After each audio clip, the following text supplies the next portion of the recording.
문예창작 입시학원 광고 보면 합격자 명단이 쫙 붙어 있죠?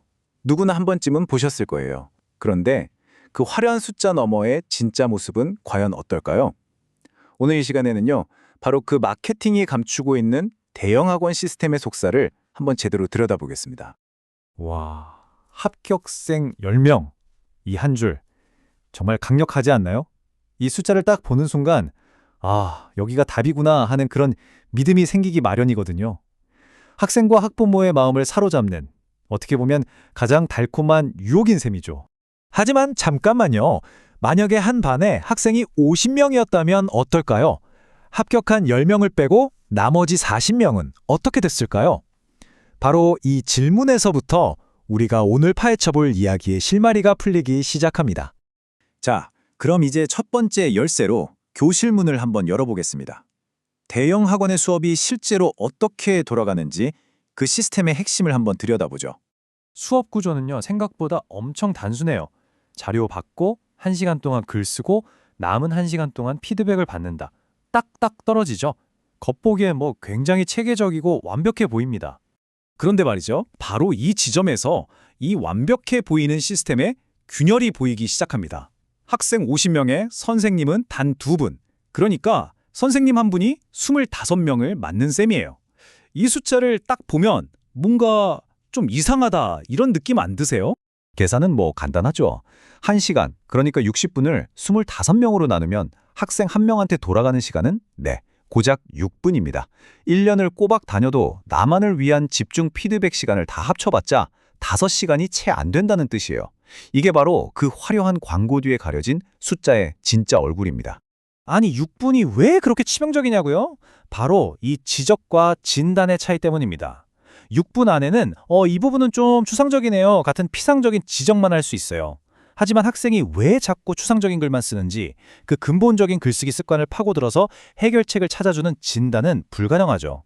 이건 아픈데 원인은 안 찾고 그냥 증상만 보고 약 주는 거랑 똑같은 이야기예요.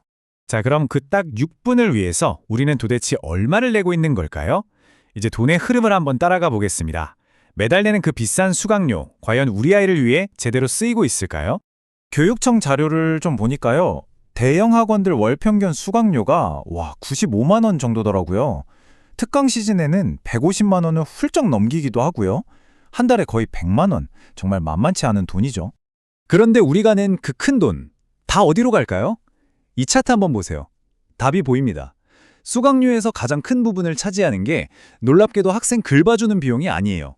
더 많은 학생을 끌어모으기 위한 마케팅과 광고비, 그리고 삐까뻔쩍한 건물 유지비죠. 정작 학생 개인에게 직접적으로 투자되는 비용은 아주 작은 조각에 불과할 수 있다는 겁니다. 그렇다면 그 합격자 명단에 있는 학생들은 도대체 누구일까요? 학원이 정말 만들어낸 인재들일까요? 사실은 그 반대에 가깝습니다. 이 시스템은요, 애초에 합격할 가능성이 높은 학생들을 골라내는 거대한 깔때기처럼 작동하는 거예요. 글에 재능이 있고 또 비싼 수강료를 감당할 수 있는 학생들을 선별해서 모은 결과라는 거죠.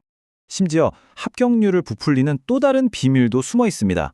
이 합격자 명단에는요, 글쓰기 실기 시험이 아니라 다른 전형으로 합격한 학생들도 슬쩍 섞여 있다는 사실이에요.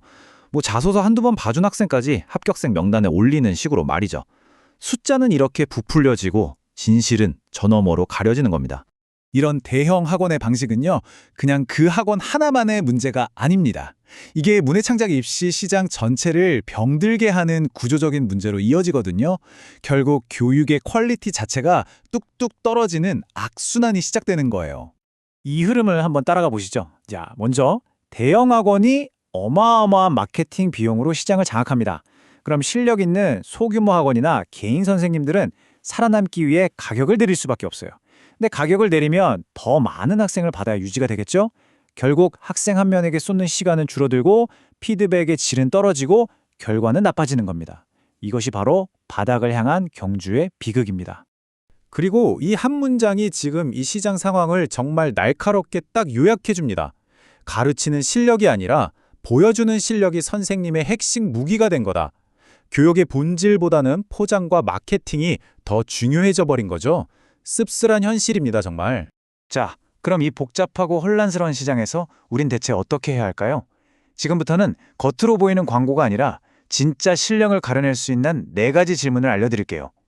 여러분을 위한 아주 날카로운 질문의 도구 상자를 열어드리겠습니다. 학원 등록하기 전에요. 딱 이 4가지만은 반드시 물어보세요. 첫째, 우리 아이가 수업에서 받는 1대1 피드백 시간 정확히 몇 분인가요? 둘째, 그 피드백은 겉핥기식 지적인가요? 아니면 근본 원인을 파고드는 진단인가요? 셋째, 합격자 명단은 오직 실기 합격생만으로 이루어진 게 맞나요?